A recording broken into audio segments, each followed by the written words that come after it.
सैयदना इब्न उमर रज़ी अल्लाह अन्हुमा से कौल है, वो कहते हैं कि इल्म तीन है, इल्म तीन है, किताबुन नातिकुन व सुन्नतुन माज़ियतुन वला अदरी। हाँ, कुरान करीम, सुन्नत, और तीसरा इल्म ला अदरी है, मैं नहीं जानता। ये अच्छी चीज है, ला अदरी। जी बिल्कुल ऐसा ही है। अच्छा, खुसूसन यहाँ एक बात है, वो लोग जो मीडिया पर होते हैं, मीडिया पर जो आते हैं, किसी चैनल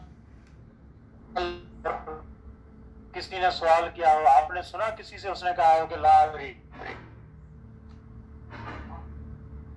हाँ हर सूरत में देंगे, तो ये हालांकि ये भी इल्म में से सलफ ऐसे नहीं थे। इमाम मालिक रहमतुल्लाह के पास आया था एक शख्स, कहाँ से आया था? अंदलुस से।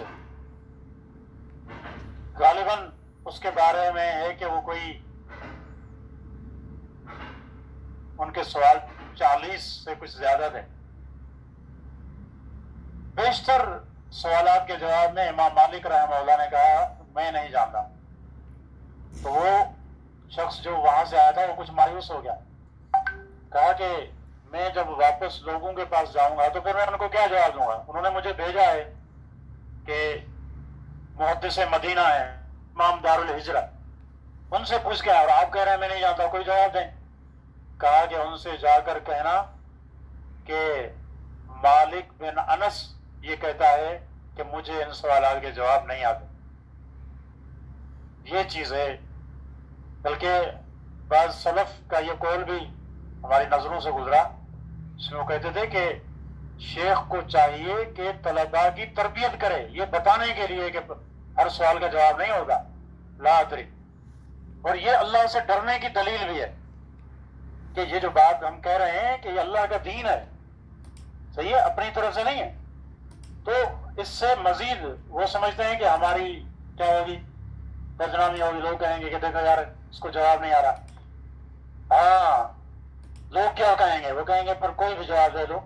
हालांकि ये तकवा की दलील है, अल्लाह से डरने की दलील है कि वो यानी समझता है कि ये बहुत भारी जिम्मेदारी है, हाँ, और अल्लाह के यहाँ मसूलियत होगी। तो ये तो अल्लाह के डर की दलील है।